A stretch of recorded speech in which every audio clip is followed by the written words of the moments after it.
Et quand la tristesse arrive, je sais tu es là, toujours près de moi.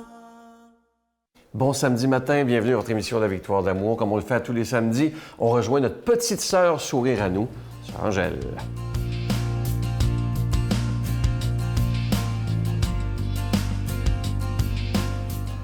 Bon matin. Est-ce que vous êtes allé faire une marche ce matin? Êtes-vous allé voir s'il y a des belles choses? Vous savez, les petites chrysanthèmes, les fleurs d'automne, ils sont là très colorés et quand on les voit paraître, on se dit « Oh, l'automne arrive ». Il y a des fleurs typiquement pour ça. Il y a des fleurs qui nous annoncent le temps, ils nous annoncent les saisons. Et quand la sève se retire, tu vois les arbres prendre une grande envergure et des grandes couleurs. Mais aujourd'hui, je continue dans la confiance, mais en Dieu. La confiance, c'est grand, c'est profond et c'est immense. Les fleurs des champs ne changent pas de place pour chercher les rayons du soleil. Dieu prend soin de les féconder là où elles sont. Restez où Dieu vous a mis et portez du fruit qu'il vous demande. Si je suis un pommier, je vais donner des pommes. Si je suis un plant de tomates, je donne des tomates. Si je suis un prunier, je vais donner des prunes. Et si je suis un cerisier, évidemment, on a des belles cerises. Alors, et chaque saison a ça. Mais chaque saison aussi a sa place. C'est ça. Quand on s'est dit, la confiance, de dire, bien, ces fleurs-là, ça fait 3 ans, et ils fleurissent, comment ça se fait? Il est à l'ombre. Mais ils sont bien. Grandir là où nous sommes. Être content de là où nous sommes. Des fois, il faut se déraciner. Il faut se détacher. C'est la vie. Et Dieu dit, voici, je te donne ça. Et sous le coup, on se pose des questions. Pourquoi telle chose arrive? Pourquoi l'autre n'arrive pas? Mais avec le temps, on guérit. Avec le temps, on comprend. Puis avec le temps, on fait confiance à la nature. Et on fait confiance. Comme vous voyez, chaque arbre a son fruit et chaque fruit a ses fleurs. C'est vraiment cette fécondité. On fait penser comme aux abeilles. Il n'y a presque plus d'abeilles. Pourquoi? Parce qu'il y a presque plus de fleurs. Alors, les abeilles, on les nourrit différemment. Est-ce que c'est meilleur? Pense pas. Mais si on regarde la nature, elle s'ajuste. Alors, à nous, les humains, on doit s'ajuster selon ce qui nous arrive et selon ce qu'on trouve, comme la fleur là où elle est plantée. Notre Père qui es aux cieux, que ton nom soit sanctifié, que ton règne vienne, que ta volonté soit faite sur la terre comme au ciel. Donne-nous aujourd'hui notre pain de ce jour. Pardonne-nous nos offenses comme nous pardonnons à ceux qui nous ont offensés. Ne nous laisse pas entrer en tentation, mais délivre-nous du mal, car c'est à toi qu'appartient le règne, la puissance et la gloire pour les siècles des siècles. Amen. Donne-moi rendez-vous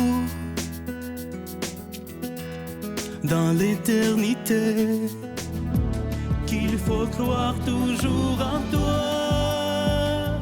Mais mon Dieu, j'ai besoin de toi, comme lui savoir dresser la table, chanter l'amour, gens de toute la terre. Mon cœur, je l'ai gardé pour toi, mon Dieu. La victoire de l'amour, c'est la force de la foi. On a tous un rendez-vous dans les bras de Jésus. Comme vous le savez, le mois d'octobre, c'est le mois du rosaire. Et ce mois-ci, on a décidé tous ensemble, étant donné que, comme je vous disais dernièrement, les mois d'été ont été assez difficiles, il n'y aura pas de cadeau du mois pour ce mois d'octobre. C'est très risqué, je le sais très bien, parce qu'il y a des gens qui ne donnent pas lorsqu'il n'y a pas de cadeau.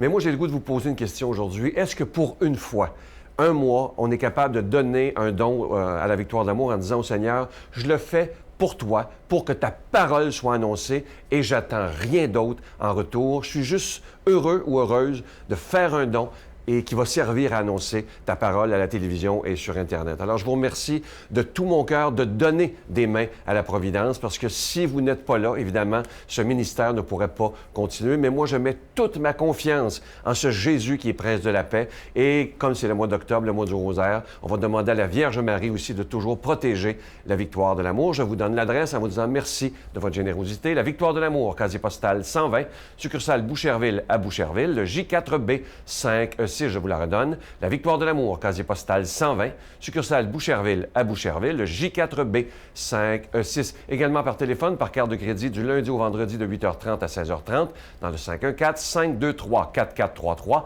523-4433 ou sans frais le 1-888-811-9291, 1-888-811-9291 et aussi sur notre site Internet, le www.lavictoiredelamour.org. Et je vous rappelle également que vous recevrez un reçu pour fin d'impôt. Merci de tout cœur à chaque personne qui écoute de donner des mains à la Providence. Merci aussi de votre prière. Ça, c'est vraiment, vraiment très important.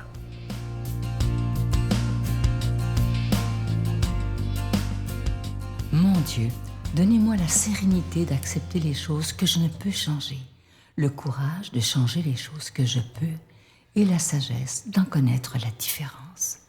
Amen. Aujourd'hui, l'homélie sera faite par quelqu'un que j'apprécie beaucoup. Et vous aussi, d'ailleurs, chaque fois qu'elle passe, on a beaucoup de commentaires. Brigitte Bédard.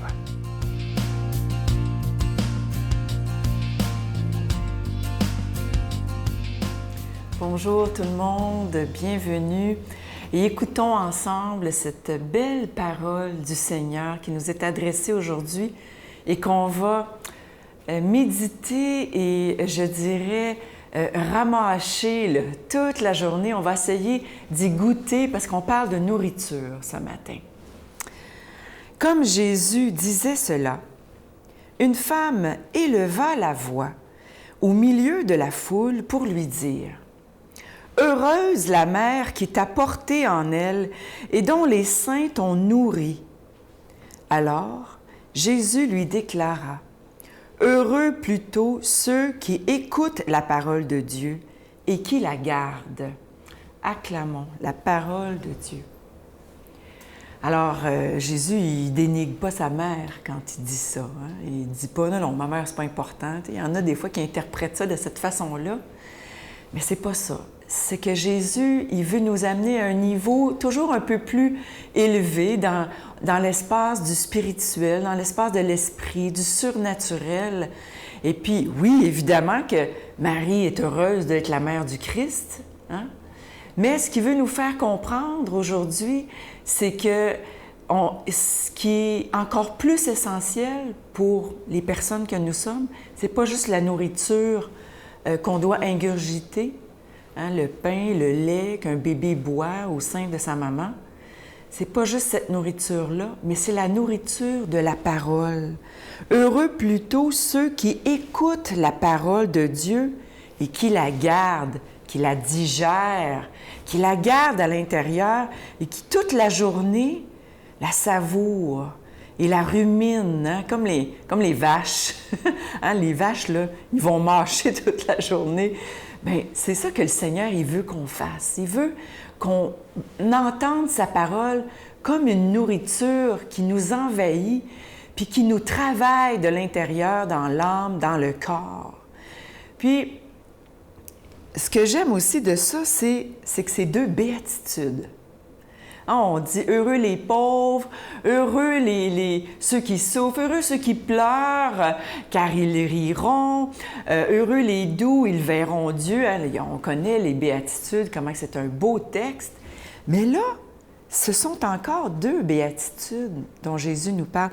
Heureuse la mère qui t'a porté, mais heureux encore plus ceux qui écoutent ta parole, parce qu'ils vont se nourrir de toi.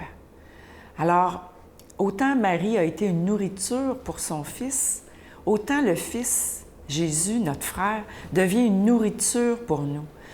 Puis quand on va communier, ça devient une vraie nourriture physique, là, qui entre dans notre corps. Hein, quand je vais communier, savez-vous qu'est-ce que je me dis? Je me dis toujours « Rabouni », comme la Vierge, comme Marie-Madeleine, elle disait « Rabouni », ou comme beaucoup lui ont dit. Alors, ça veut dire maître, mais d'un point de vue affectueux. C'est que je l'accueille en moi, comme une vraie nourriture. Alors, Jésus, il nous demande aussi de savourer cette nourriture, puis en même temps, je réfléchis à Marie, son attitude à Marie. Depuis le début, l'histoire de Jésus, elle commence avec Marie. Marie qui est toute à l'écoute de la parole de Dieu, qui a été tellement à l'écoute que l'ange est venu la voir. Puis il l'a saluée. « Je te salue, comblée de grâce. » Puis qu'est-ce qu'elle répond, Marie, à la demande de l'ange? Hein, il va lui demander si elle veut être la mère du Seigneur. Tu sais. Puis elle va dire « Je suis la servante du Seigneur, qu'il me soit fait selon ta parole. » Alors, c'est plus moi qui va vivre en moi, c'est le Christ qui va vivre en moi. Comme saint Paul le dit si bien lui-même, c'est plus moi qui vis, c'est le Christ qui vit en moi.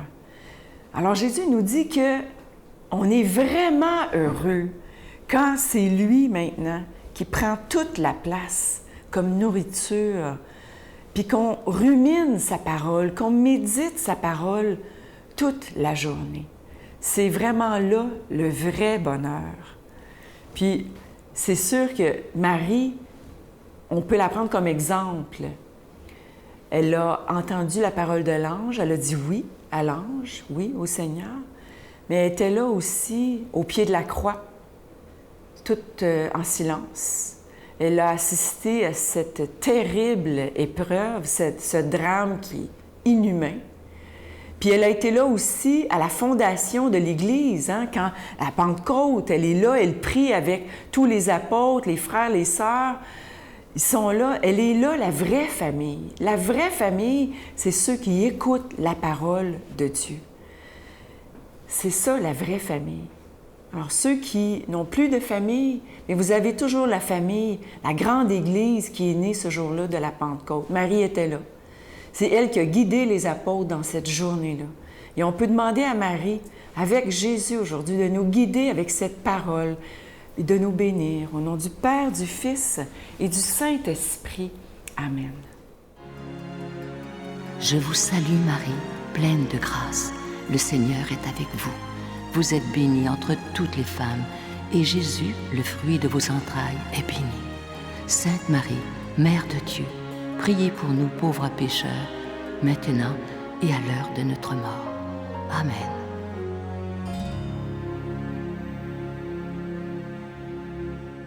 Ne manquez pas demain, je vous le dis, l'émission, c'est assez touchant, merci. Je reçois avec beaucoup de joie M. Éric Lantier, qui a travaillé toute sa vie avec son épouse dans le milieu de la foi, dans le milieu religieux. Et un jour, malheureusement, le drame est arrivé. Il a retrouvé son épouse pendue chez lui. Et sa réaction était terrible, évidemment, parce qu'il a des enfants. Et vous allez voir comment il a réussi à s'en sortir, grâce à la foi, évidemment, parce qu'il a crié vers Dieu en disant « Mais pourquoi ça m'arrive? » Mais vous allez voir à quel point la foi, ça n'enlève pas les problèmes, mais ça nous aide tellement à passer à travers les épreuves. Manquez pas ça demain, dites-le à vos amis. C'est touchant parce que vous allez voir qu'on peut toujours s'en sortir des pires épreuves. À demain. Bye. Ça peut pas être un pantin, c'est quoi? Qu'est-ce qui se passe? Là? Puis là, quand je l'ai vue, qu'elle était sans vie, pendue. Eh mon Dieu. Là, j'ai lâché un cri, puis j'ai dit, ça y est, je vais virer fou. Je vais perdre la raison. Et il y a une voix intérieure qui me disait, tu peux pas te le permettre, reste fort pour tes enfants.